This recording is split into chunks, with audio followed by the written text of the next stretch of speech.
turning on the recording. Okay. Okay, so I'm sure more people will be coming in as we get this thing going. Glad you're all here. And so we're going to start it off. Many of you saw the sort of pseudo April Fool's joke thing with the get your pick out of your sound hole. That was not really a joke. That really is a thing. I don't know if any of you have techniques for this. Any of you that are, really serious guitar players might have your own way of dealing with a pick in the sound hole. But I'm not sure how I landed on this method. I think I came up with it when I was about 19. And here's what I do. First of all, I make sure that I don't have anything on my guitar. So I take the strap off. I take off capos, things like that. Oh, that's that. Capos flip. There you go. And just your ordinary guitar. You got a person there. Ordinary pick, as you can see. We will drop it in the sound hole. Now there is no guarantee that I will get this on the first try. That's not really what this is about. If I do, that's great, but that's not the point. The point is simply to get your pick out of the sound hole as efficiently as possible. Now here's my technique, is that I, first of all, find the pick in the guitar like this. So if it's down deep in the body, you do have to still do this bit to get it in the center. And you literally get it right in the center of the sound hole so that you can see it. It's right on that little brace there on the center. I know I can't really show you but you just got to trust me that it's right there. I'm looking right at it. Get it right in the center. You got your hand here on the neck. You got your other hand here on that bout. I'm sorry, I was just giving you all kinds of room. Okay. And then you just very quickly do the flip.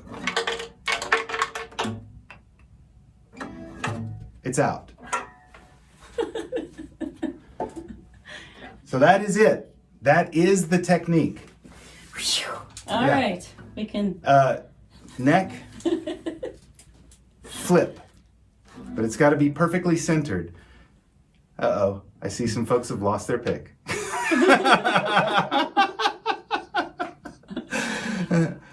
It may take a little practice, but it really does work.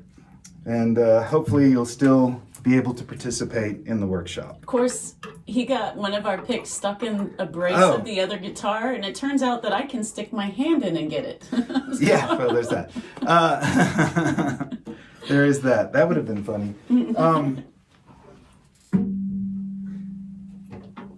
Typically, I love our old Martin for singing and for getting picks out of sound holes. But I like our Gibson for backing up fiddle tunes. But this old Gibson, it has a brace across the top that's not attached at either end. And because of a bad repair a long time ago, but that's partly why it has such an amazing sound. And I've had great luthiers look at this guitar and everybody's like, well, it looks okay. Let's just leave it like that. It sounds so good. But when I did this the other day just to practice, my pick got stuck up in that brace, so it's not the best for that example. All right, so there you go. That's the pick in the sound hole. Let's get right to it.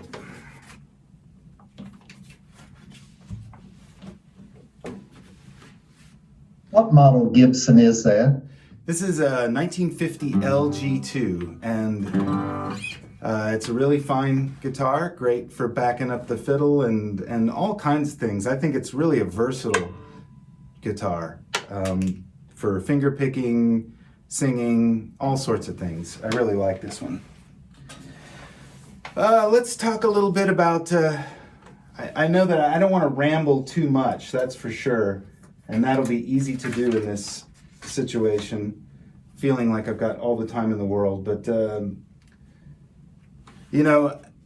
this workshop, I don't have anything to offer on much of the history of guitar or backup or great players or anything like that. This is literally just about, actually what this is about is I'm a fiddler and a guitar player, and I want to just have more good guitar players out there to play with.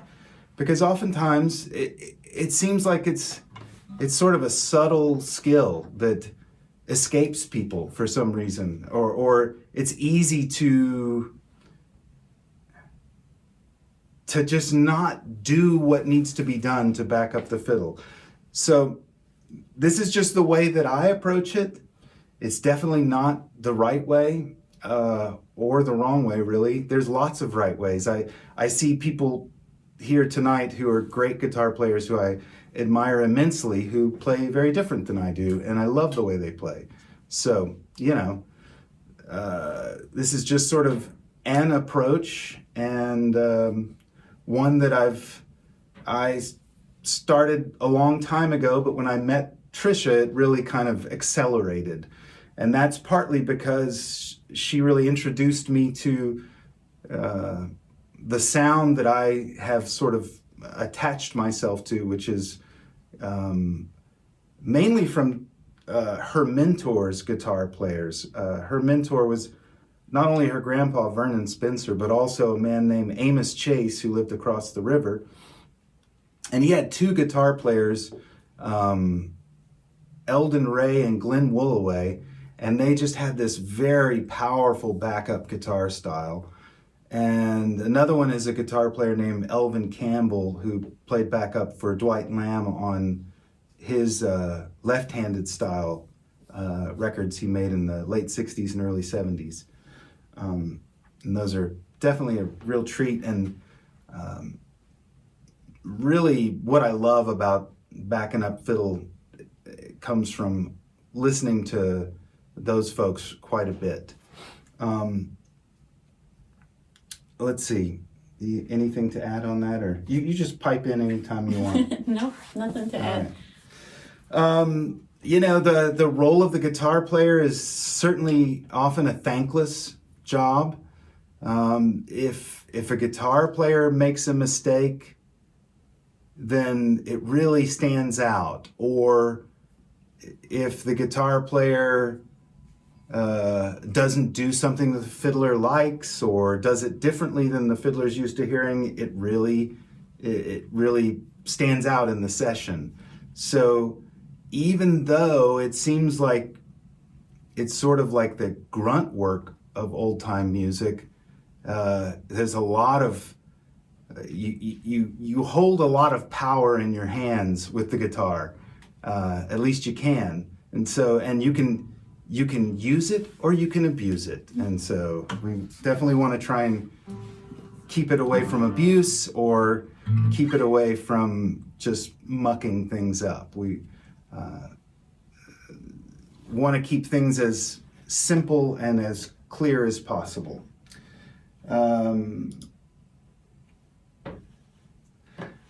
Let's see, anything else you would like to add on the role of the guitar player before I move on to other things? No. I think both of our approaches with this, when we sit with someone, is try to do no harm. And since all of us come with different skill levels, there are some basic things that, regardless of where you are with your skill level, you can definitely add to a session. I think that's mainly what we're trying to discuss here is what are those things that can be added. So right, and as you'll see, the simple approach is always the best. I know that I've played in sessions with great guitar players, people who are great jazz guitar players, and they just can't seem to wrap their head around old-time backup. It's like it's completely mystifying to some folks. And even people who I know have played backup guitar for many years, there's an element of mystery to sort of understanding how tunes work, and how to approach chords and you know, I don't know if I'm going to answer any of those questions, but hopefully we'll kind of touch on them to some extent.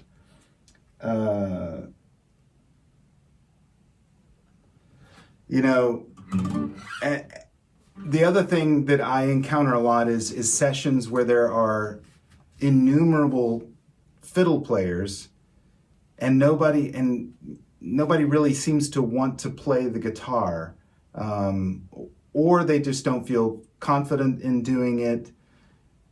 But what I've found personally is that I've learned more playing fiddle by playing guitar in sessions than I ever learned playing fiddle in sessions. Because when I am playing guitar with a good fiddler, I can watch that fiddler and I can really study what they're doing as opposed to just struggling to keep up, you know. So that's one thing. If you're a fiddler, playing guitar in a session is really a smart idea. I can't necessarily say the opposite is true, because I know guitar players who really understand fiddling who are not fiddlers, and they really understand fiddle tunes. Mm-hmm. All right, let's just touch on a few things very quickly here. One is about tuning. Everybody probably is aware that the guitar has this faulty little string, the B string. And so you really kind of have to be, we're really picky about tuning on all of our instruments and really taking your time to get in tune. One way that I check my tuning on the guitar is through octaves. Do a little D chord, check that octave. Maybe check that chord. C chord. Check that one.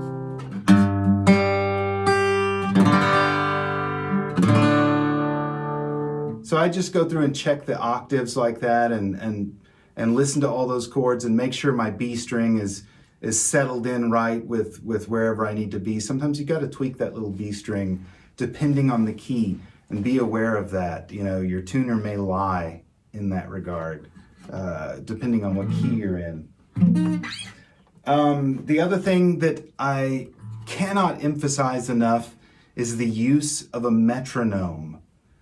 I think for all instruments, the metronome is just utterly, it's one of the most important things that you can do is practice with the metronome. And as a guitar player, it's really imperative to practice with a metronome, because if your rhythm is not rock solid, you can't be depended on to be the foundation of a session. Now this is always different when you're in a massive session, but so I'm talking smaller sessions. Let's even talk about like if you're the only guitar player. Yeah. Because that's where it's like really, really imperative. And maybe we should kind of talk about what the role is of the guitar player. I mean, we're establishing that like rhythm is what your job is, but for the fiddler, it's not just about rhythm, but it's about holding the foundation of the rhythm at all times, like not varying it.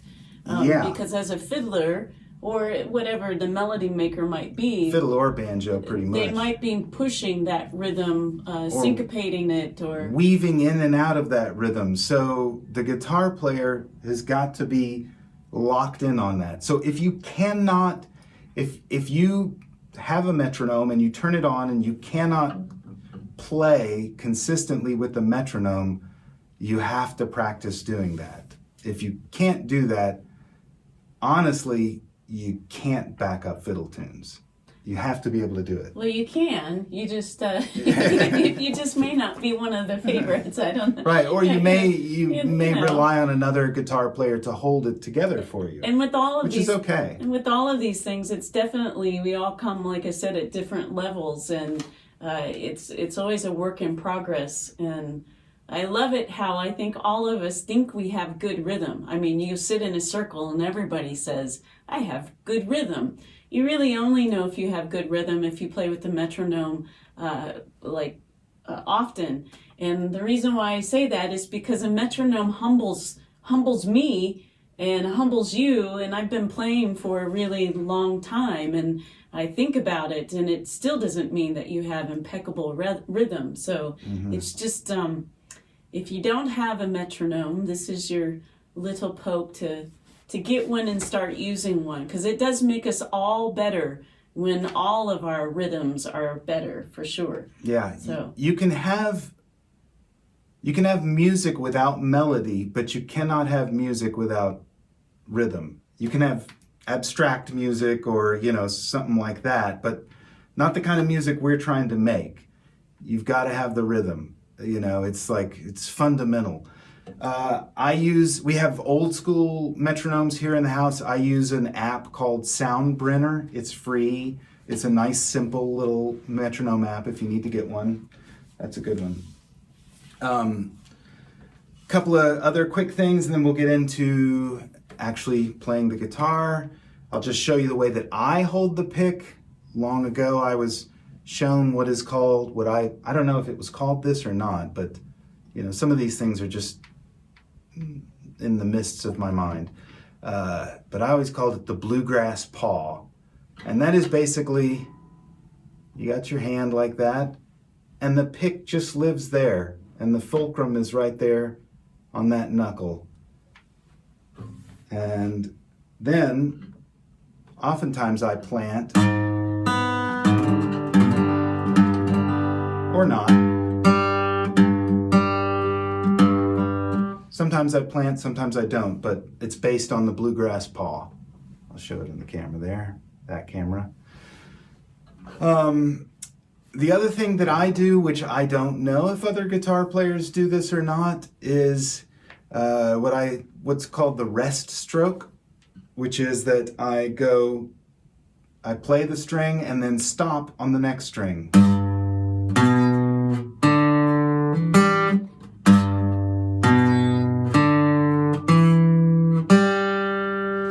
And that gives me a really clear, distinct, powerful boom, which is always what we're looking for, is that powerful boom. Sometimes I see guitar players and they sort of flick the strings out, and you're never going to get the tone that you can with that rest stroke. I'm not saying it's the right way to do it. It's definitely... I'm not a fast picker, and that is, to me, it's kind of a slow way to play the guitar, that rest stroke. But I'm resting on the next string whenever I play a bass note, including when I'm doing the boom chuck.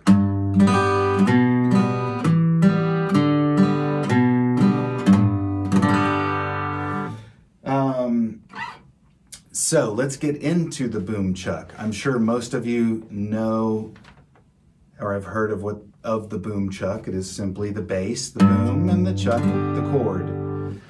Now, one thing that we have noticed in playing with lots of people, yeah? Before you go on, because I realized when we talked about this before that some people may think of the boom chuck as the beat and the offbeat.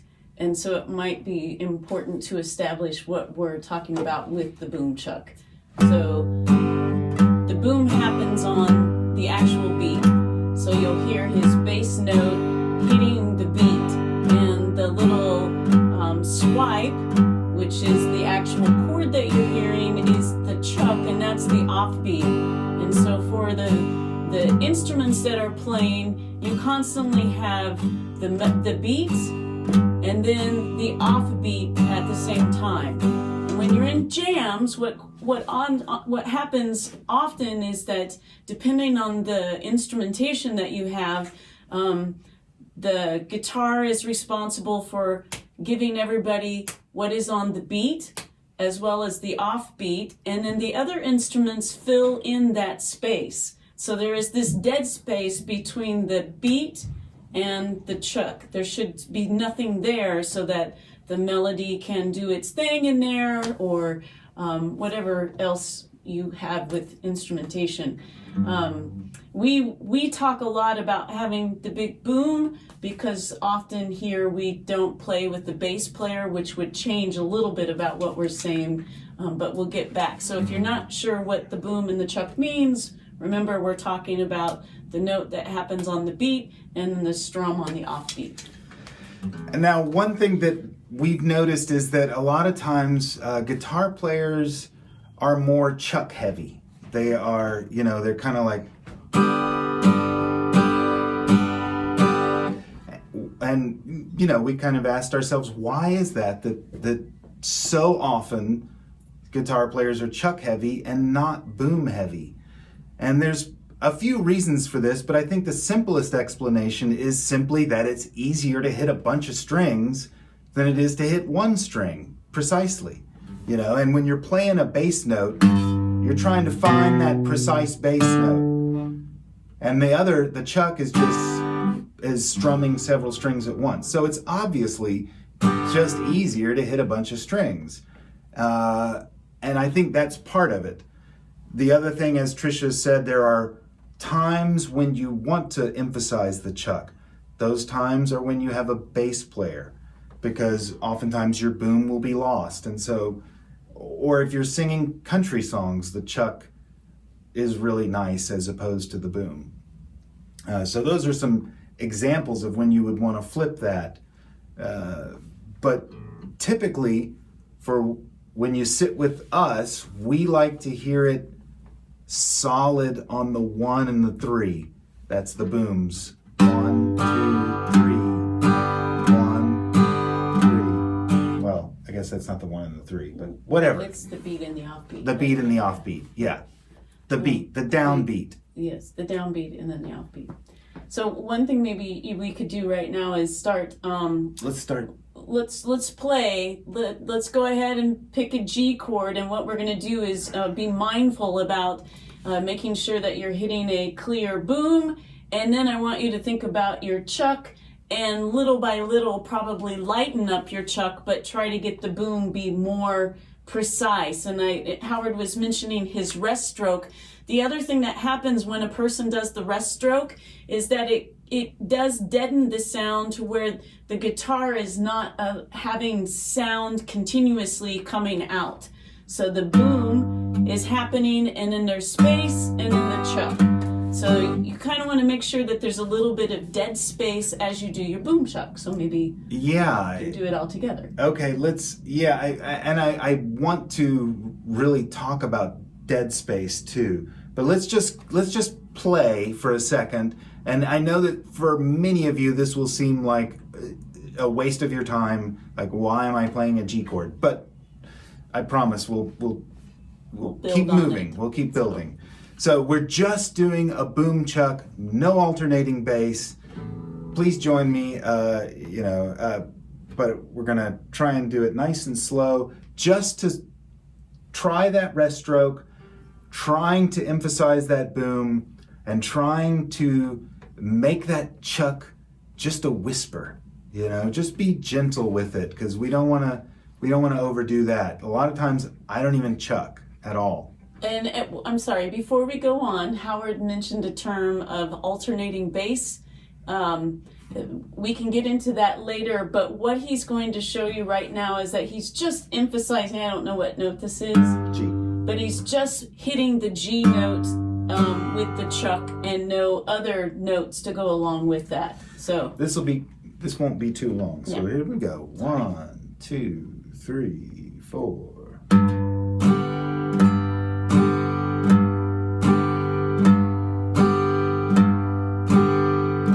And as you do this at home, have a listen to your chuck and make sure that it is softer and gentler than the boom. And as you're playing, actually try to dig into the boom and make it be nice and solid, because that is your beat. So that is the part right there that the fiddler needs to hear foundation-wise at all times. All right, that's really enough of that. Don't need to do that for too long. But let's talk a little bit about that dead space. To me, that is partly where the magic happens in playing old-time backup guitar, is that there is a space between the boom and the chuck. And although it seems microscopic, it's infinite. I'm not even really describing that well, but it is really what can really make that foundation of the music happen and make it feel very solid, is by creating that dead space. And a lot of things are happening mechanically with the hands to create that dead space, at least on my end. You know, I might be doing some muting with my palm down here at the bridge. I might be doing some muting up here at the fretting hand. Some very subtle things that are almost impossible to show you in this moment right now, but I'll try and point them out if I do them as I'm doing them, especially up on the fingerboard, on the fretboard. I've noticed that I do some very subtle dampening with my fingers, and I'll try and point that out in a little bit. I'm sure most of you in old time music are familiar with the 1, the 4, and the 5 chords and how those relate to old time music. If you don't, real quick, the 1 is our G chord, G, A, B, C is our 4 chord, D is our 5 chord. This is the foundation of all folk music, the 1, the 4, and the 5. If you're not familiar with that, then become familiar with it. If you're not familiar with thinking about chords in terms of numbers, and I know that some folks have a hard time with that, understandable, but try it, because it's that way you can think of chords, and you don't have to think of the key or the shape. You can just think of them a little bit more abstractly as they relate to the progressions of all tunes. So the 1, the 4, and the 5, the G, the C, and the D. As I say, it's really the foundation of all folk music, but it is the basis of our old-time music that we love. One thing that I have never really figured out how to explain is how I listen for chord changes in a tune. Because that's one thing that I know a lot of folks have trouble with, and depending on the tune, I can have a lot of trouble with it myself.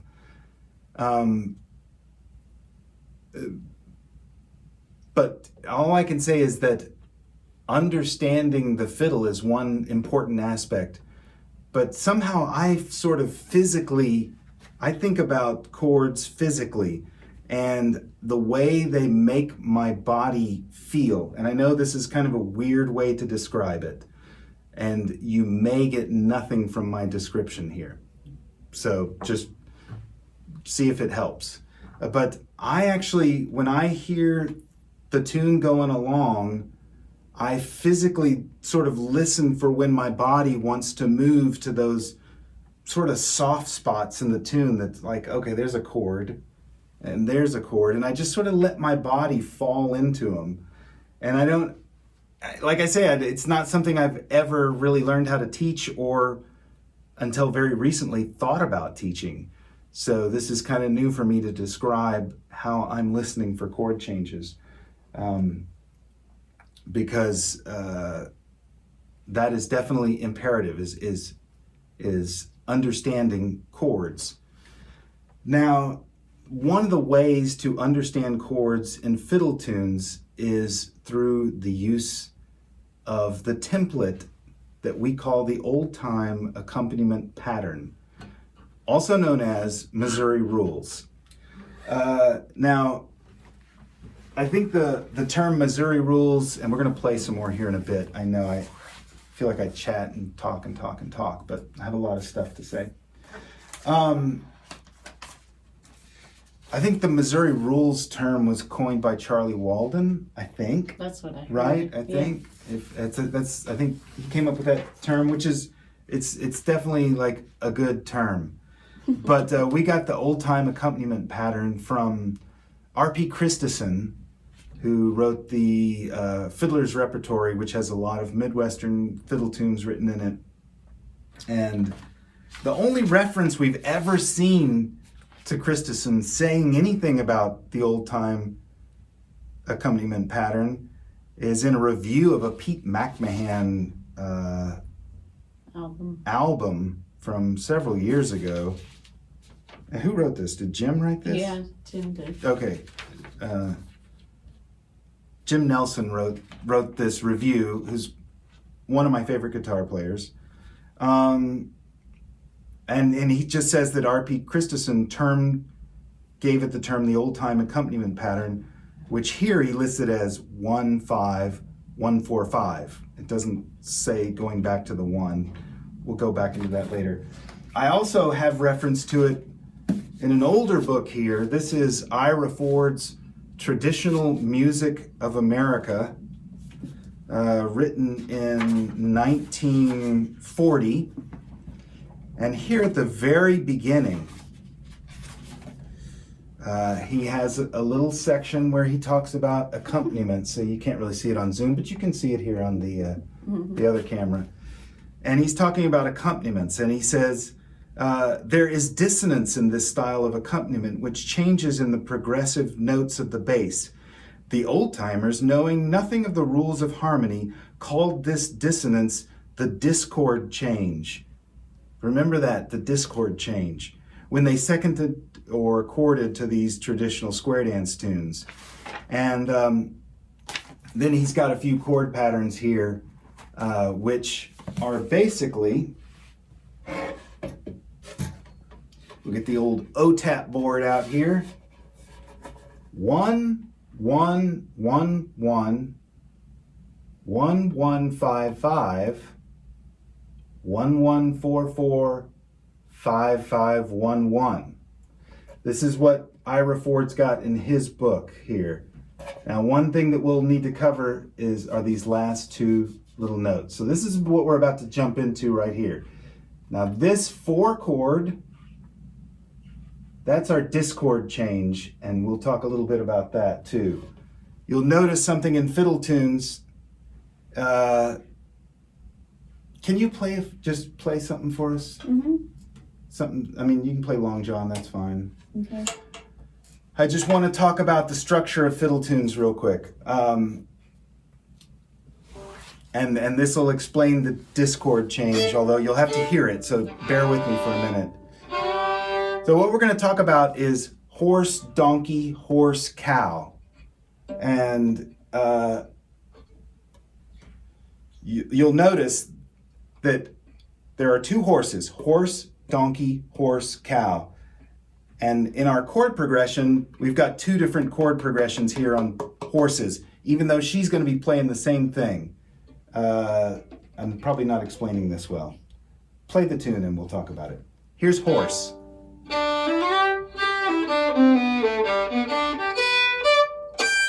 That's donkey. Repeats the first phrase here. There's our discord change. And then, so that's the way we talk about fiddle tunes often, is with this horse, donkey, horse, cow. And we'll relate that to other regions soon. Let's play that right now.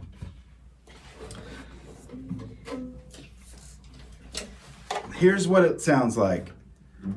1, and just listen for a second and then we'll all play it with Tricia. 1, 2, 3, 4, 5, 6, 7, 8. 1, 2, 3, 4, 5, 6, 7, 8. That's it. Keep in mind that the very end phrase is extremely malleable and is easy to lose yourself on. You have to really listen to figure out that end phrase, but we'll talk about that again soon too. Let's just play that. We're going to play it with straight chords. We're not going to do any bass runs or anything yet.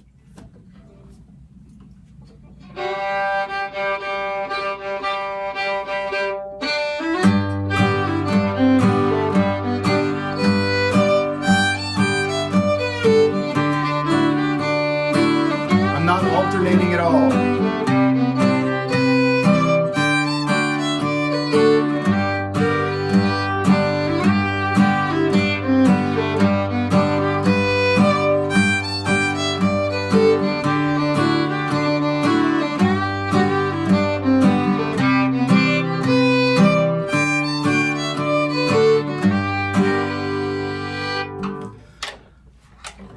That, to me, is the foundational template of American fiddle music. It is sort of the core, the essence of it, and I find it often surprising that people have a really difficult time hearing it, even though it's so straight. Hang on just a second. She'd like Animal Planet. Sheldon that she. Okay, all right, we're back in action. I find it interesting that folks have a really hard time hearing that chord progression. That chord progression, you can glom it on almost any tune. You don't want to, but you can. It just sort of works, especially with, just straight tunes. It works surprisingly well. But I do find it interesting, especially that 4 chord, because what's happening is you're laying a C chord over the same melodic line that's happening in this horse. So that's why it's called the discord change, because it shouldn't be there, and yet it is. Why is it there? I think what I've read is that this was a means to help fiddlers as well as dancers as well as callers. Like when they would do dance tunes, it allowed everyone to know where the second half of the phrase was, because a lot of fiddle tunes are built around a repeated 8-beat phrase.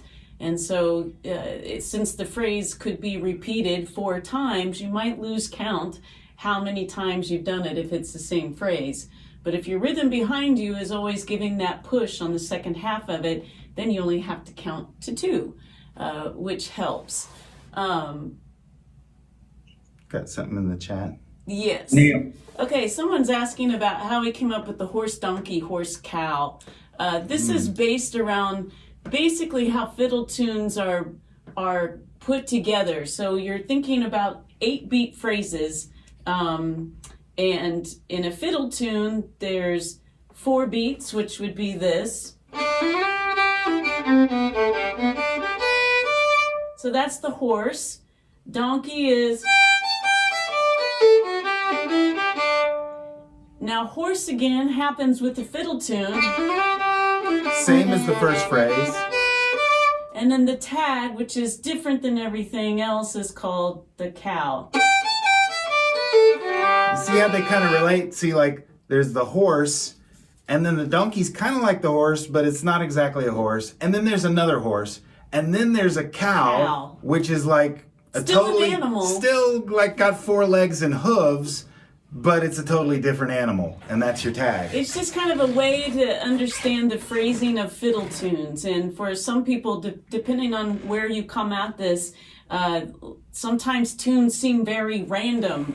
Like there's all of these weird things happening, but really they're repeated phrases for the most part. And it's kind of doing a little bit of math to hear where the repeatedness happens, I guess. And so another thing that's kind of interesting about fiddle backup is, regionally speaking, if we were to sort of simplify it as simple as we could possibly make it, the Midwest is sort of uniquely positioned with our Missouri rules backup with that 4 chord placed in there. If you take that 4 chord out, essentially you have a more standard sort of southeast approach to backing up, where you don't put that 4 chord in, but you can just play the tune with the 1 and the 5 and accomplish the same thing. And I know that when Trisha and I first met, I was not as familiar with this Missouri rules type of backup, so I didn't really quite hear it that way. I heard things as 1 and 5 for the most part, and so, you know, is there something? Are you responding to Well, something? somebody has a question, but I was trying to see if it fit with. Yeah, it's hi. Can you hear me? Yeah. Yes. So what you're saying is like, let's just say a simple tune like Trader Joe's, like Soldier's Joy in the key of D or whatever. It doesn't follow that. You know, the chord changes on that, as far as a guitar player, wouldn't follow that. But you're telling me that, you know, I'm in the key of, so my one chord would be the D. You're saying I could play that over while everybody's playing Soldier's Joy, and I would be in sync with them? Yes, exactly. Yeah. Now, not if you have another guitar player who's playing different chords. You couldn't. But Yeah, 'cause I always thought you played fiddle tunes. There's all these chords on them, like the Fiddler's Fake book, that huge book. yeah, It's ignore got all it. the, There definitely can be. There can be. There can be, but they can also just be as simple as a 1-4-5 movement is what we're talking about. But all those tunes, a lot of them, they work almost better with that simpler approach of this template. Now there's variations to it. When the fiddler's playing in the key of G, and you switch to the 5 chord, and the fiddler's still in the key of G, and you switch to the 5 chord, isn't that gonna cause trouble? And I'm just using that as an example. But. Yes, you're right. And I refer once again to Ira Ford saying, the old timers, knowing nothing of the rules of harmony, called this dissonance the discord change. Yes, dissonance is a part of old time music. So embrace it and love it. It's So I can play this pattern over all the songs that they play as long as I start off in the right key.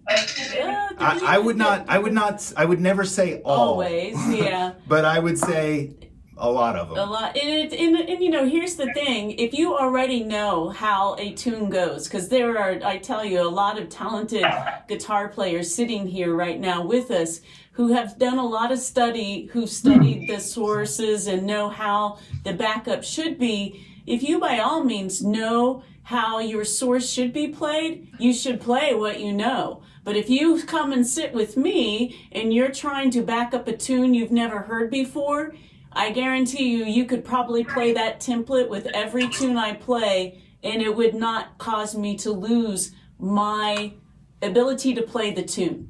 If that helps you. But no, because there's so many tunes out there, and I travel quite a bit going to these fiddle things, and it's like, gosh, I don't know that tune. I've never heard of that tune. But I could play that chord progression or whatever and be in the ballpark. It's a starting point. Yeah. And basically, when you start with the template, then you determine how it diverges from the template. And you listen carefully to the fiddler to determine where it's diverging from that template, because they're not all going to follow it exactly. And sometimes you can force it over things that'll make it work in a situation, but it might not be exactly right. But you know, I don't know how to get it back in my hearing aids. Okay, I'm going to mute for just a second. Anyways, thank you. Yes, okay, hopefully that helped. All right. So, okay. And you know, this also has a lot to do with sort of core tunes, you know, like Soldier's Joy, for example, or Whiskey Before Breakfast, or, you know, core tunes function on these chord templates in a better way. If you wander out into the hills and hollers, you might find some stuff where that doesn't work the same way at all. But back to my point of the old time accompaniment pattern template. If we take that 4 out here and just replace it with a 1, we've kind of got the basis for a more maybe Appalachian style backup. And again, this is not hard and fast at all, but they just don't have that discord change in that style of music. But if you go to the other end of the spectrum with Texas style guitar backup, where you've got chord changes on every beat, it's basically the same template. It's just adding all these other chords in.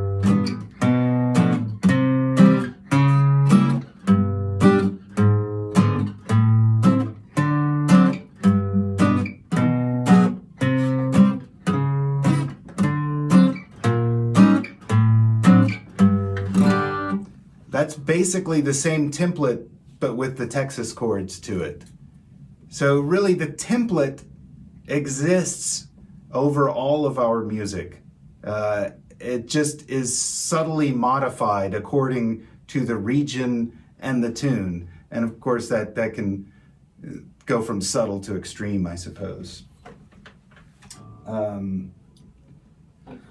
Let's talk a little, anything you wanted to add? You look like you got some thoughts. No, I was just wondering, because we've done a lot of talking here, maybe we should continue to just hone in the template Okay, a little all right. bit. Let's do that. Let's play some more. Let's add something to that template. And that is simply a couple of little bass runs, and I'll tell you a secret about my own guitar playing, which is this whole thing, I guess, is that I'm always, in fiddling and guitar playing and everything, I'm always trying to take things out rather than put things in. So I'm always trying to take bass runs out of my music and make it simpler. And so really I just rely on a couple of key bass runs. And so we're gonna do those right now. And the main one, I'm sure you already all know it, is one that I just call Walk It Up. Walk It Up. That's it. E, F sharp, G. It's one that everybody knows, but it's critical. So let's take a look at that. First, I'm going to start with another one that's critical, the one note based run. And that is this. 1, 2, 3. I'm going to play the template for you with some bass runs, and then we'll talk about those. 2, 3. Sorry. 1, 2, 3, 4.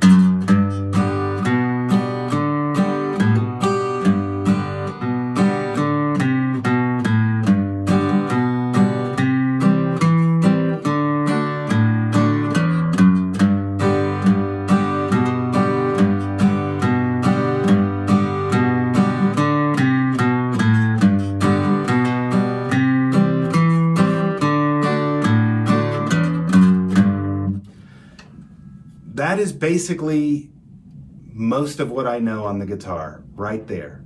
That's it. And everything else is just sort of a little bit more or a little bit less than that. Here's all it is. Start with the one note bass run, alternate bass, and then to the D. We're going up to the C. Just picking out the bass notes, and then walk it up, walk it up.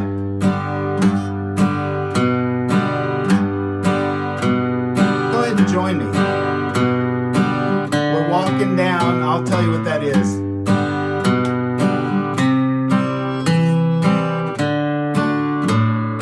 Walk it up. I'll tell you what that downward walk is.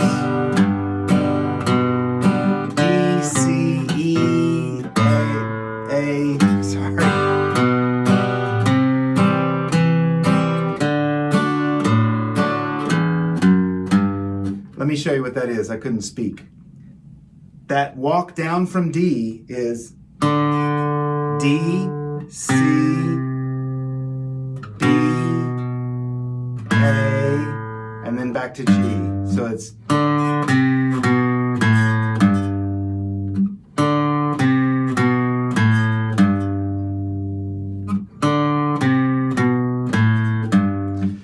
now something we'll have to discuss, which really messed my head up today. When we do that downward walk and then oh no, okay, I'll get to that. Never mind. Is there a question? Yeah, just about everything Howard is showing you right now they are downstrokes. No upstrokes. So just down. And one thing I will mention is, because it sounds harder than what it is, but the alternating bass line that you hear that Howard is playing, it's basically the bottom two notes of the chord. Could you show that? Yeah, I'm going to get into that. I remember practicing this as a young person when I was teaching myself how to play guitar, but that is the hard part, is making the pick hand go to the bass movement that you want it to. So that is the part of woodshedding that you have to sit around, make sure that the pick hand can hit those bottom notes like you want to. Once again, that's why I was saying earlier that I think it's easier for people to chuck, because you're hitting a bunch of strings, than to pick a precise bass note. It's not so easy, but a lot of what I'm doing is picking a bass note out of the chord rather than doing a run. So it may sound like it's a run sometimes, but it's really just playing a bass note out of the chord. It's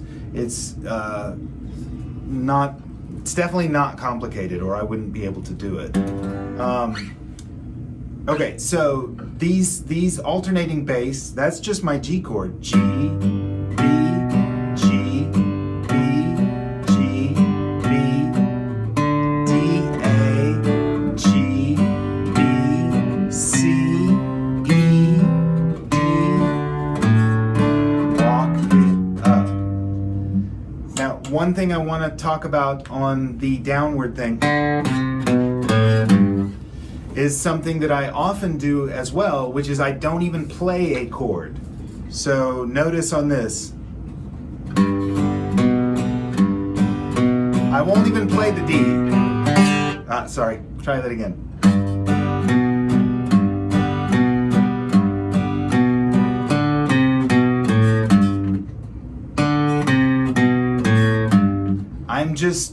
I'm just sort of inferring a chord by walking through that bass line. I'm not actually ever playing that D chord. It's just a little too much. Don't need it.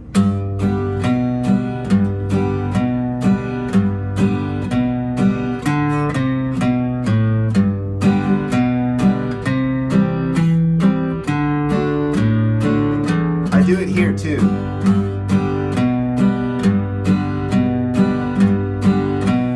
Walking it down. Right there, I like lift everything up. I'm playing that B note bass. And I'm not even really playing an actual chord. That's why the chuck, it's so nice to be light on your chuck, because then it doesn't really have to be a full chord, or it doesn't have to be a real chord. So we had another question here in the chat asking about the angle of your pick when you're doing the down or the rest stroke. And the question is the pick perpendicular to the string, or is it held at an angle? And I was just watching because I knew you would probably do something different. But just so that you know what I'm looking at, is that it looks like it does hit it perpendicular, but he is at an angle. And I think that's where Howard actually is able to get pretty good tone off of it. So he wants to know, like, am I doing this? The angle of the pick. And I always assume it was just like 90 degrees. It's basically. not 90 degrees. Oh though. wait, Look I'm at kind where of. you are. You're tilted. I'm tilted. Some. Yeah, I realize so that. it is at an angle there. It's it's very subtle, but it's definitely like kind of at an angle there. best I could show it in this moment. And I will say that you will have a very distinct boom, and it does have something to do with the amount of tone that you're able to pull out of that boom, which is not. To me, it's basically, I'm going straight at it, but it is obviously at a bit of an angle too. One thing I thought might be helpful, since we all are at different levels here, why don't we do this? Let's do one pass with this template where everyone is just practicing on just a simple boom chuck, meaning no alternating bass line, and then the second pass, work on your alternating bass line with those runs, because those are the two very nice subtle things that you can do on the guitar that will enhance the melody of the fiddle tune. It changes what happens to the listeners when they hear that very subtle change. So it's something that you can do intentionally on your own to enhance a jam. Should I add the scoot or not No, yet? not Okay, yet. all right. So simple to more complex. Okay, so we'll do one pass where I'm not doing any alternating bass nor bass runs. Yep, and then the second pass. And I should not yet talk about the tags, right? No. Okay. Here we go.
Alternating bass with runs. Yeah. Well, we kind of did that. We just. Well, I threw the Yeah. runs in right away. Yeah. Well, you want me to do that real quick? Yeah, maybe let's just do it one more time. Is this helpful to kind of make yourself play the template? If it is, kind of give me a thumbs up so that we know we got some thumbs up here. Let's do the template then. Okay. So we'll do another 3 passes to simple, to the alternating bass line, then to the bass runs. Okay. Here we go.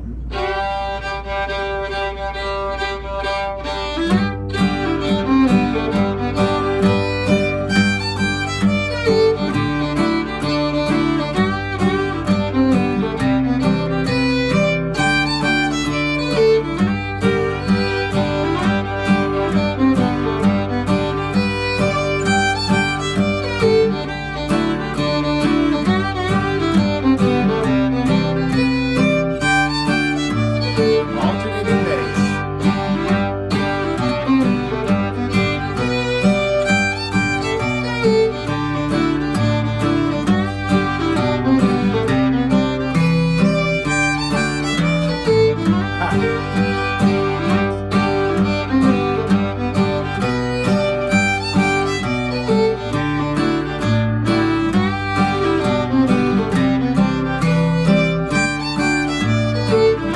All right, with the runs.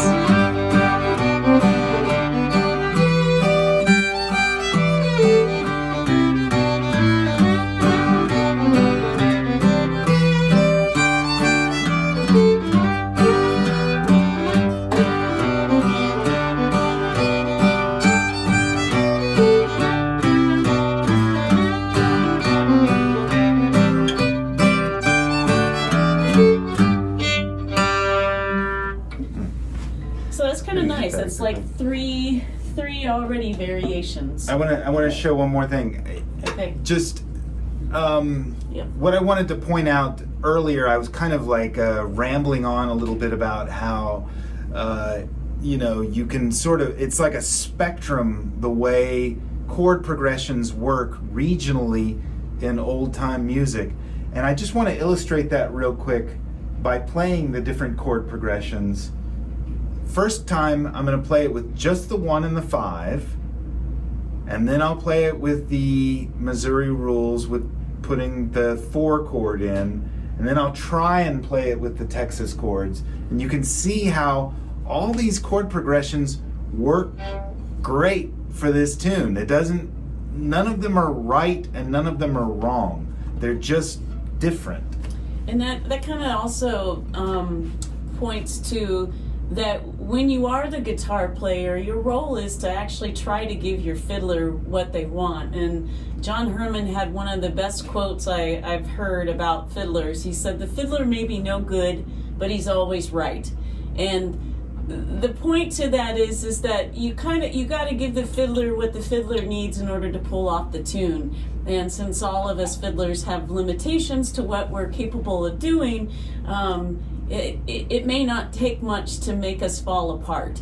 And so if it means your fiddler can't have the 4 chord, then you try not to give them the 4 chord. Or if regionally it doesn't make sense. Regionally it doesn't. So it's going to wreck the music to put that 4 chord in there. You don't want to play that chord in there to on John Brown's Dream or something. It's going to sound horrible. I always feel that when I'm sitting with a guitar in hand with another fiddler, I'm just trying to do the best service I can for them. And that means you might have to ask questions. If your fiddler can't tell you what chords they want, that might mean that you have a little bit more of a template to do what you want.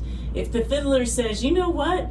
I hear a 1 and a 4 and a 5 in this," then it's your job to try to figure out where that 1 and 4 and 5 is. And you watch them, you look at their face to see if they give you the stink eye.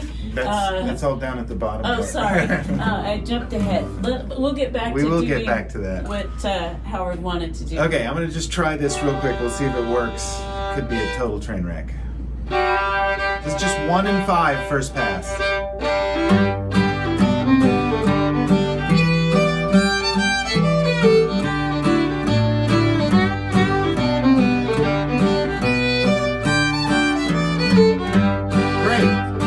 No 4 chord.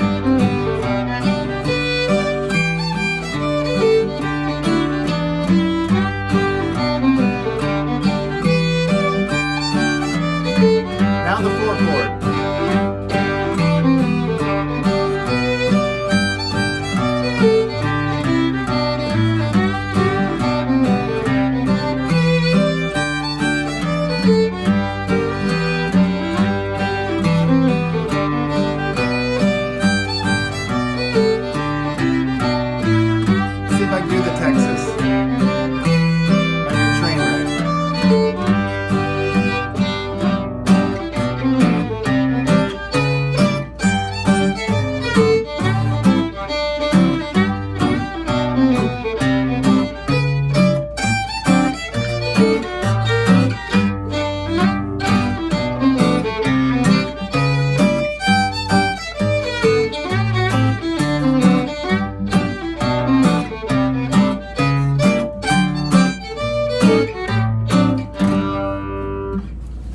Work. Just kind of, it fits. It's all of our music, so it kind of all works. Well, the beauty in all of this is that depending on where you are with your skill level, you can join a jam and do no harm and actually enhance what's happening there. I'm not sure, but I think that where we got that "do no harm" quote is from Mr. John Schwab from his great book, who's joining us here tonight, Learn from the Masters, which is a wonderful resource for learning backup guitar. Let's see. Let's talk a little bit about chords outside of the 1-4-5 spectrum. Just as you can apply this template, the Missouri Rules old time accompaniment pattern, to lots of different tunes, you can also stay within that framework for a lot of tunes that sound like they move into other chordal areas, but sometimes there are things that happen that we have to move to another chord besides those. One of those obviously is the 2 chord, which oftentimes you'll hear that in tunes that have more of a raggy feel to them. Trisha doesn't play a lot of tunes with the 2 chord in it, but let's see, another chord is the 6 chord, and that can be interpreted many different ways. The 6 can either be a minor or a major, and it gives the tune a utterly different feel depending on which approach you take, whether it's the major or the minor.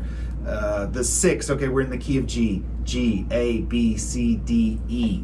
So E is our 6th chord. A lot of times you'll hear those minor chords for tunes in that 6 minor. You'll often hear that called in tunes.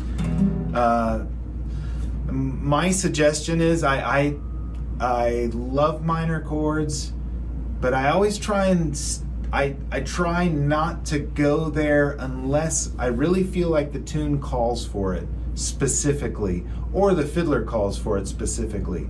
I don't have anything against them. I just feel like oftentimes maybe they're overused. Same thing with the 6 major, which gives a tune a totally different feel. Sorry, I think it's okay. Can you play a little of Walk Along, John? Mm-hmm. I think that's a good one for an example with the difference between the minor and the major. We learned this tune from Al Murphy up in Iowa. Great fiddle player.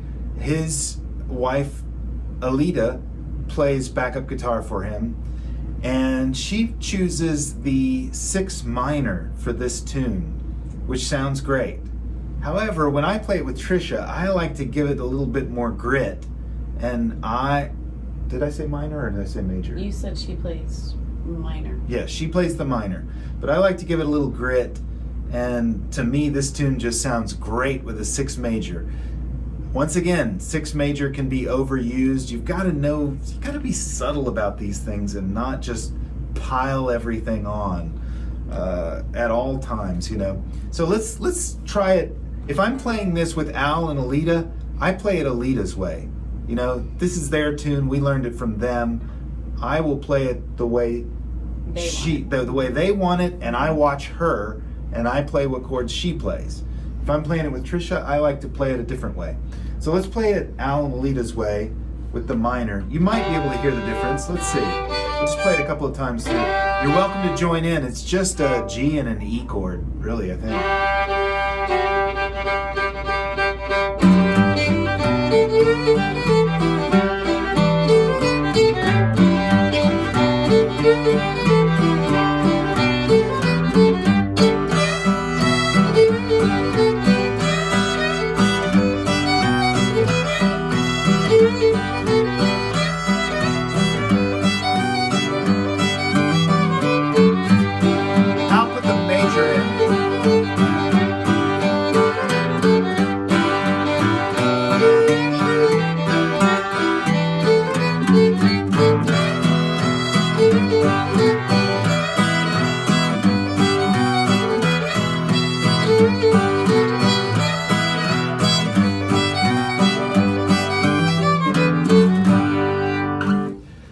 See, it really gives the tune a very different feel. And sometimes I think the minor is the right choice.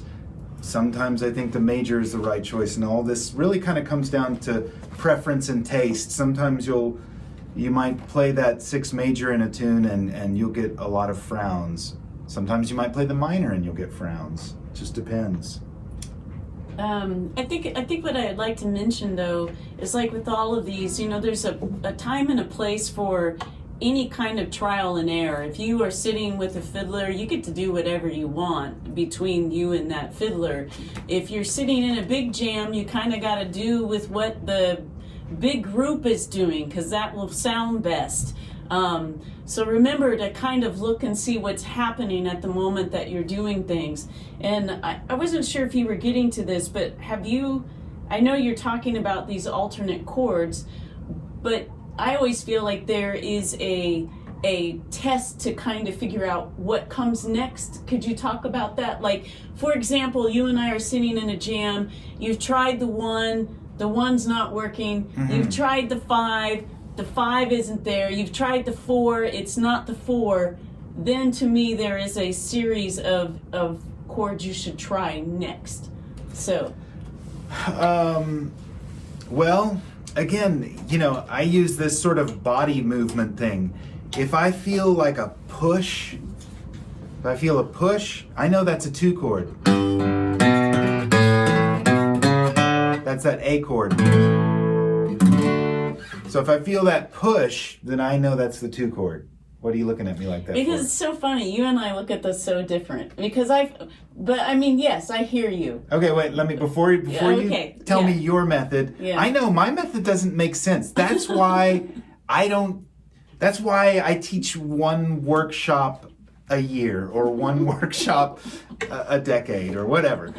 Because my method is like, it's doesn't really have clarity, but I'm working on that. Okay. So if I feel that push, then I know that's the 2 chord. If I feel relaxed, and I know that's not the 4 chord, that's when I'm assuming it's a minor. If I feel that kind of, if I just kind of like feel that tension, then I might choose that 6 major. Let's see, the 7 chord is, literally, the 7 chord, if we look at the G chord, the 2 chord is a push forward. Go back to the 1. The 7 chord is a lean back. So I literally use my body to determine these things, and I'm listening for that. And it's hard to do in the fiddle. You have to study and listen to your fiddle players to figure out what they're doing in that regard. So I'm literally, that's a 2, that's a 7, tension is a 6 major, relaxed is a 6 minor.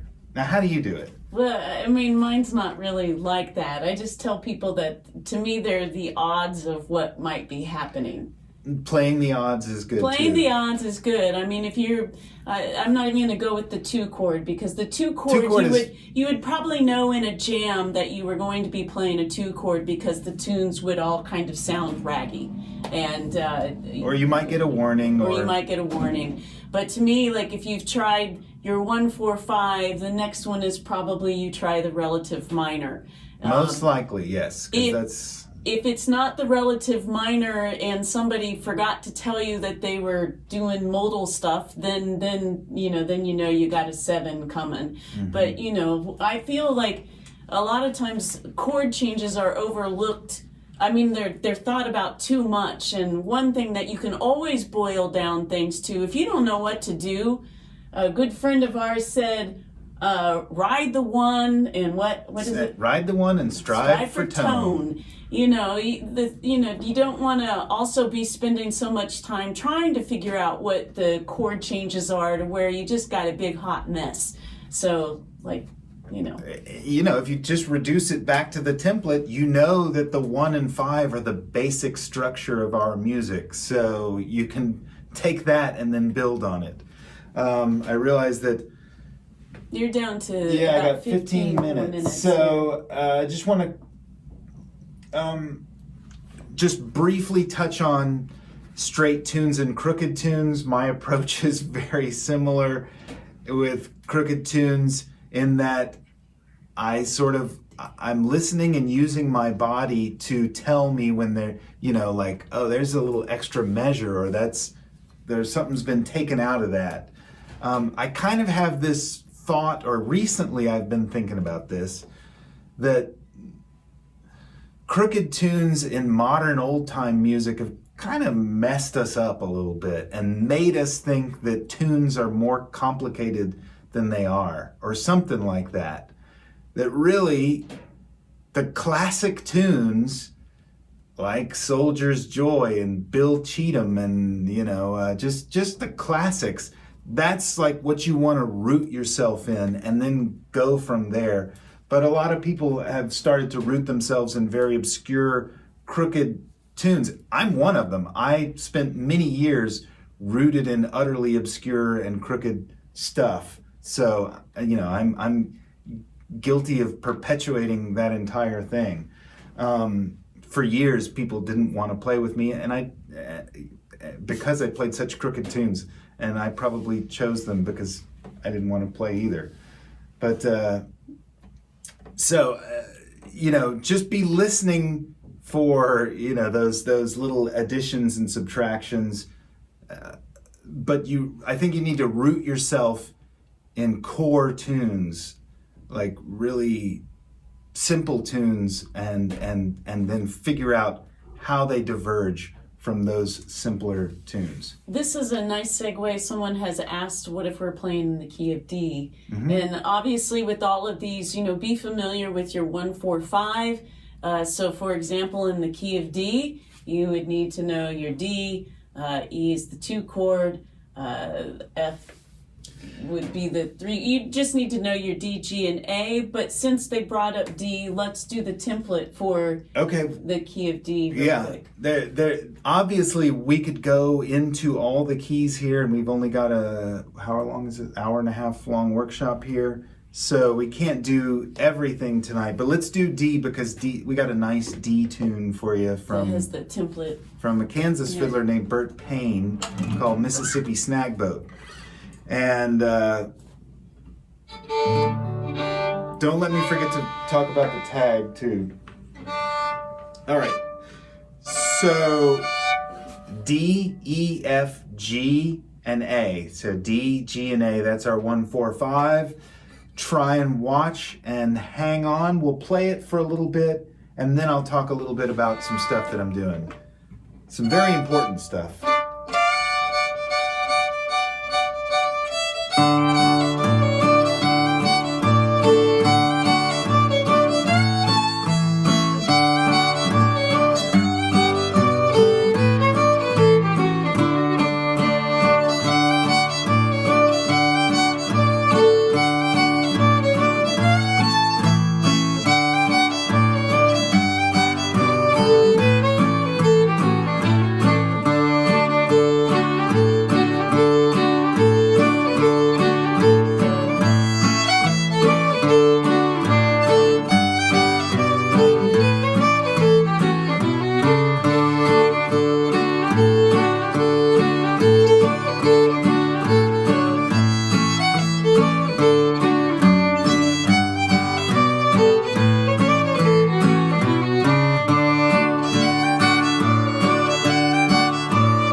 Okay, let's talk just a little bit about the key of D.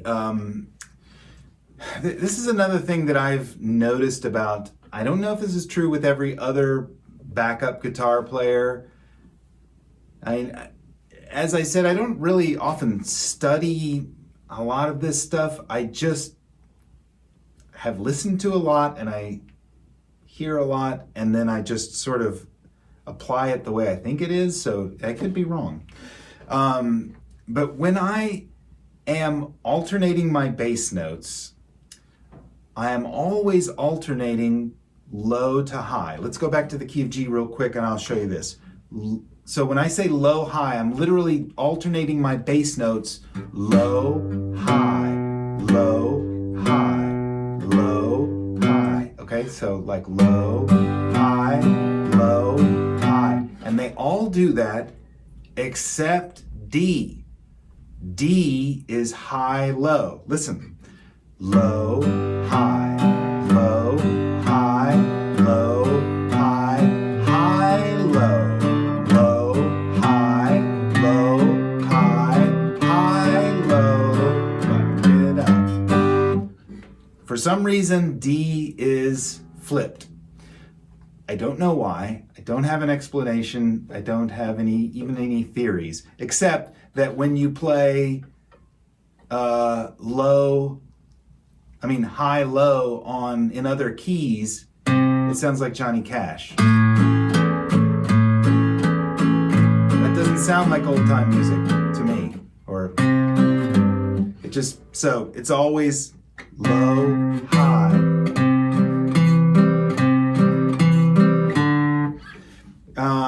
So back to the key of D. So we are backing this up going high, high, low, high, low, high, low, low, high, high, low, low, high, low, high. Whatever. It's hard to do the walk and do that. Anyway, I just wanted to point that out real quick. Let's talk about the runs in D, because my goodness, we are running out of time. I'll just show you these real quick. You can always go back on the video. I don't even go to the A chord.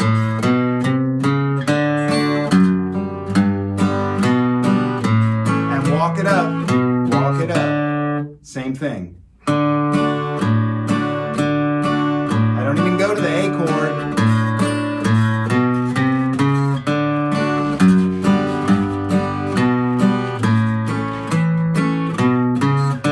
You can hear the same walk it up there too. And just like I did in the key of G, I don't even go to the 5 chord. I'm just doing that A and then walking up from the B, C, C sharp, D.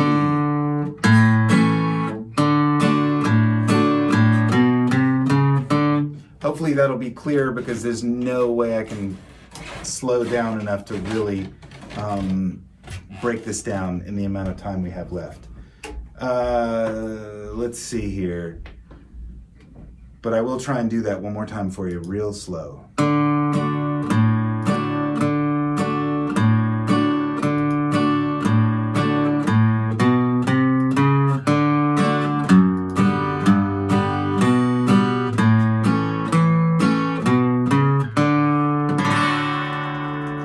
There it is. Okay, some other points I want to make very quickly. I realize I need so much more time for this workshop that's why it's nice to teach at places like Mars Hill. That is these last two guys here. We've got the 1 1 4 4 5 5 1 1. This is utterly malleable. This last two little bits here, last two chords, and it can change according not only to the tune, but also just sort of how you're choosing to back up the tune. I want to revisit the backup for Long John. So I was going 1 1 4 4 5 5 1 1, and that's what's written on here. Can you hold that up for me just for a second? Mm-hmm. So 1 1 4 4 5 5 1 1. But as soon as we add the walk it up run, this guy, it changes the chord progression. They are both right. They both work for the tune, even though it's a different chord progression. Because when we add the walk it up, we're doing this.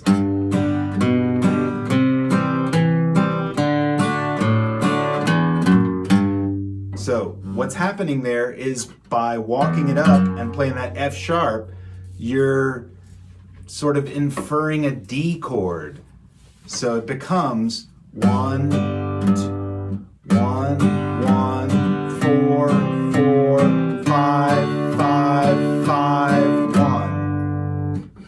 It's a subtle difference. It doesn't work as well when you're just playing the chords. You have to do the walk it up for that to make sense. And because it's so subtle, I'm going to have you move on to the next question here.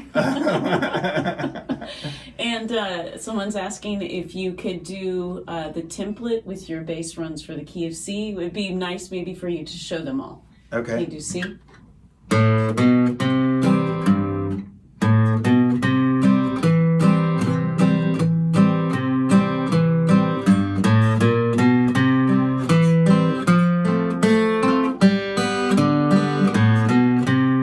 There's C. I'll do it a little slower.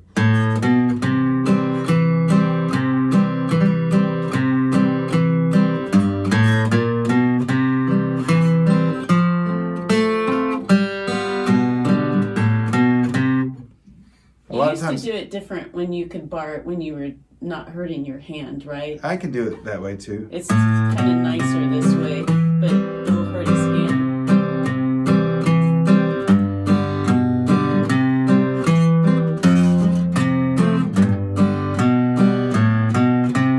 I actually, low note yeah, is nice. I'll often hit that. I'll often hit that low F note. I also, in the key of C, I hit the G7 a lot too, and I don't use those sevens as often in these template formats, except in the key of C. And while we're doing it, can we just do template for A? Mm-hmm.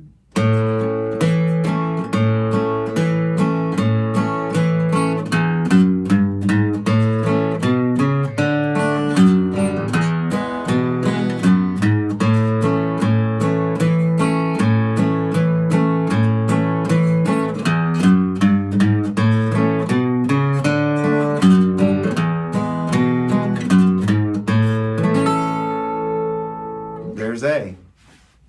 You'll notice it's got that big old F sharp note in there. A lot of times folks just play A out of the, capo 2 and play out of the G chord, but it's nice to have that big E chord sometimes. I like the voicing of the G chord for A back up, but sometimes it's really nice to have that that big E chord. Mm-hmm. And there's just some cool things you can do there too.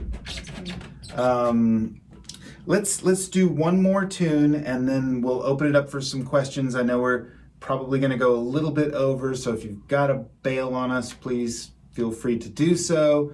But I'd like to play the waltz because I am a traditionalist and I like to end on a waltz. I wanted to talk a little bit about jigs too, but nobody plays jigs. Except for you. Except for me, but some other people, but maybe in another time. We're going to play another tune that we got from Al Murphy. We love his tunes. This one's called the Mountain Grove Waltz. And I'm going to back this up a couple of ways. I'll tell you the chords right now. Once again, it's just got our 1, 4, 5, just like all the greats. Here's the way the chords work on this. And even in the Ira Ford book where he says, this is the template for all tunes, he says, except waltzes. That's different. You got to work those out with your fiddler. That's what he says, basically. So I'm going to approach this a couple of different ways. One is the open chord way, meaning like these kind of guys. And then I'm going to bar it. Bar chords are not as often used in old-time music, but I think in a waltz like this one, they're absolutely gorgeous, and it's nice to be able to achieve that. So here's the chord progression. It's a 1, to the 4, to the 5. Now here's the tricky part. To the 4, back to the 1. Back to the 4, and then to the 5, and then we resolve it. So remember, it's basically the same format, both parts. the thing to remember is the first pass after the D chord, you got to go back to the C chord. The second pass, you're going to resolve it to the 1. So see if you can just hang on with me on this one. We'll play this last waltz and then we'll just talk about what we have talked about.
All right, not too much happening there. Again, it's the same kind of stuff. It's the walk it up, just with a different rhythm, basically. The last points I want to make are just that as the guitar player, do your best to listen and always be listening. Don't be the kind of guitar player that just tunes out and, closes their eyes and shuts everything out and assuming you're doing it right. When you're playing with a fiddle player, watch the fiddle player for their tells, for their cues. Their cues are going to tell you if you're doing your job right. If they mess up a lot, if it's a tune that they can play but they're messing it up, it might be something that you're doing as the guitar player. If they're making funny faces or things like that, that can often be the same thing. Or if they seem relaxed and they're just riding along, that's great. But watch and listen to the fiddle player for their tells as to whether or not you are doing what you need to do to accomplish making good old-time music. The other thing is, watch other guitar players. If you're with another guitar player, that's one thing I often see is that if I'm sitting with Trisha and I'm playing a tune with her that I know the chords to, and someone else is playing guitar along with me, I'm kind of saying this backwards, but I am saying this backwards. Let me say it differently. If we are playing with Al and Alita, then I'm going to watch Alita for the chords. It doesn't matter how right I think I am as a guitar player. Those two, that's their tune that we're playing. So I'm going to make the best music possible by following what they're doing and not tuning out and trying to do my own thing, I guess. But I see that sometimes. The guitar players will kind of tune out and they'll just sort of play what they think the chord progression is when there is someone that they can follow right in front of them who knows the chord progression. It's easy to get into a mesmerizing groove with all of this, but before you start grooving out, make sure that you are participating in the same manner as everybody else in the jam before you can groove out. It goes on long enough. You just want to make sure that you're all playing the same thing the whole time. So I don't know. It's always good to check in, make sure that you're watching the other. The thing is that each jam, each session is different. So what works with your home people might be different if you come to our home. And so you just kind of want to, it's a learning, a time to learn anytime you're in a jam. So. And ask your fiddler, talk to your fiddler before the tune starts to find out if there's anything unusual in it. Even if they can't express chords specifically, they might say, yeah, I think it's kind of crooked, or, they might be able to give you some clues so that you're not completely floating in outer space when the tune starts and you have some grounding in where the tune is going. Let's see. What? I don't know. Are there any questions here? We have some people saying that they have to go. Yeah. We're going to keep the video rolling, so if you want to unmute yourself. I got one more question. Yeah. Tonally, not like what brand of guitar you would use, but I noticed that typically in old time jams that it seems like the guitarists are using mahogany double O's or smaller body versus like the bluegrass guys that like the big dreadnoughts. And is there a preference in that, what you would notice, a preference in mahogany versus rosewood? Yeah, I'm not sure why that is, but I certainly agree that I like the sound of mahogany for backing up fiddle. It seems like the old smaller body mahogany guitars just have, especially the Gibsons, have just a nice punch to them that's really what you need for backing up a fiddle. Whereas those rosewoods, they're very clear and distinct, and I guess maybe they're great for playing leads, but also a lot of those old Martins, they're just really good for singing over. Like I've got this old Martin here, and I love singing with that guitar. They just have these bell-like tones, but really, the sort of mahogany crustiness of the old Gibsons is just like the kind of punch that you want, that rhythm. And it's kind of like what the fiddler would prefer, because obviously that's what we're doing. We're backing up the fiddler. The fiddler's always right, as Mr. Schwab says. Yeah, right. Well, yeah. There's, but that's not to say that a Martin or another kind of guitar is not going to sound good. Yeah. Just kind of a broad. It's broad, yeah, and there's a lot of variation there, but certainly I think that a lot of the old Gibsons have a great sound for that, especially with that mahogany back. So good observation for sure. Thank you for the class. I hope to see another one. I love this. Great. Any other questions anybody's got? I second having you do another class. This was really, really good. I'd like to see you do one on the Texas style chording. I love that. Yeah, I'm working on that. But yeah, that's really all. That's all I got. I don't know anything else. So, but we'll see. Maybe if I learn something by the. That's enough. That was enough. Any other questions anybody's got? Somebody wants the jig back up. Oh, I'll That's just your tell you buddy. real quick. I'll just tell you real quick. It's just this. Wait.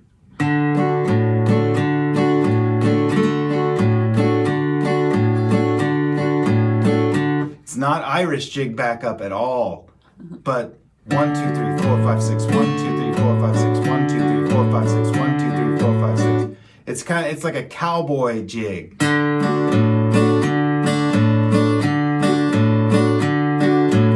It's one of the greatest sounds in the world to me.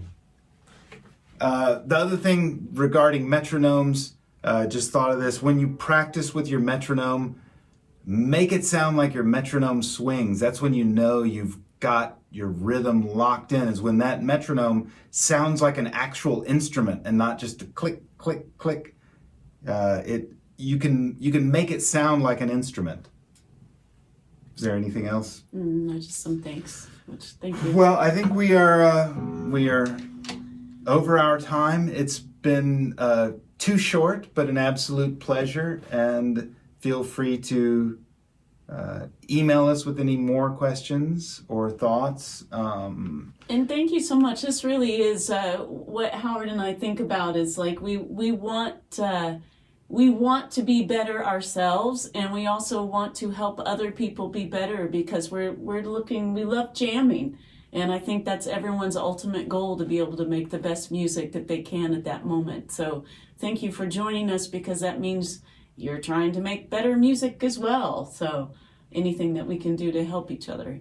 Thank you. And take your time, be slow about it, be easy, take your time. And when you are at a festival or something, when you see somebody who's just a rock solid guitar player, just watch them.